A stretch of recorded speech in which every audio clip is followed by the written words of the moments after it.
Hi there, this is David and welcome back to Let's Play Star Ocean 5. Today we're going to be doing Indra's Return, and I thought that I'd show off everybody's status so you get to see exactly what roles I have equipped, what equipment I have, and all that kind of good stuff, and levels and everything else, so you can keep up with me if you want to, but the rest of the dungeon is going to be fast-forwarded! So I don't have a lot to say about the Indra's Return dungeon, except, again, use the maps on game FAQs.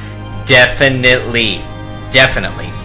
All the treasures is pretty much really crappy signet cards that I'm never going to be using, as well as books. Now, the one thing that I will talk about are these metal scumbags right here. Now, they give a ton of experience. They give like 100,000 experience each time you kill them, just kind of like, you know, metal slimes and metal babbles and things like that in the Dragon Warrior series.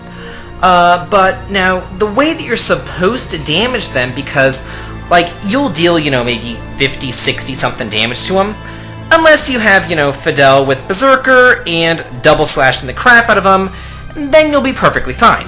But the way that you're actually supposed to deal with them is to craft a Scumbag Slayer, which requires level 6 Smithery, and then you'll deal 99,999 damage to all Scumbag type enemies, and you can totally grind up, and then, you know, you can make food and things like that, which would also increase your amount of experience that you gain from beating them, so that would be a really good way to grind up levels there. I, of course, didn't. I'm just doing what I always do and double slashing the hell out of them. The other issue that you might have on this floor is with the final boss of the floor, Gabriel Celeste. He is level 120, and I think I was like level 105 or something like that around this point.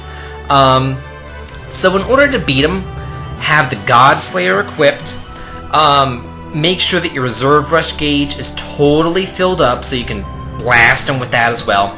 Also, the reflecting plate that you got as an armor last time is really nice because that makes divinity damage down by 10%, and he drops, I think it's like the Condemner Cerulean Plume, and you'll need 3 of those for creating the Tri-Emblem, which is like the best accessory in the game. I, of course, will not be doing that, because I'm not fighting these guys 3 times and going through this thing 3 times and fighting these bosses at even higher levels for no story, no payoff, no nothing. This is just an excuse to go around and fight. Like, it's really ridiculous. If you're gonna make bonus dungeons this shitty, don't even make a frickin' bonus dungeon.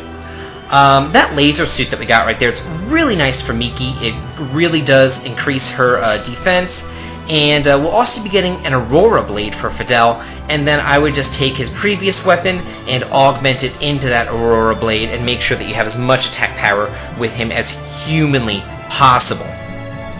Also, at this point in the game, you may want to consider putting Dead Man Walking on Miki. Here's how it works.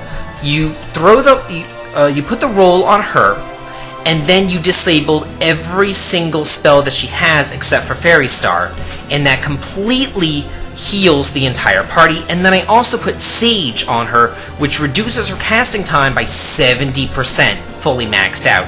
So she's continually getting damaged, and because she's continually getting damaged, her AI is saying, hey, I gotta heal. So then she's always using her all-healing spell. So essentially what's happening is you, every 5 to 6 seconds, are getting fully healed. Constantly, over and over and over and over again.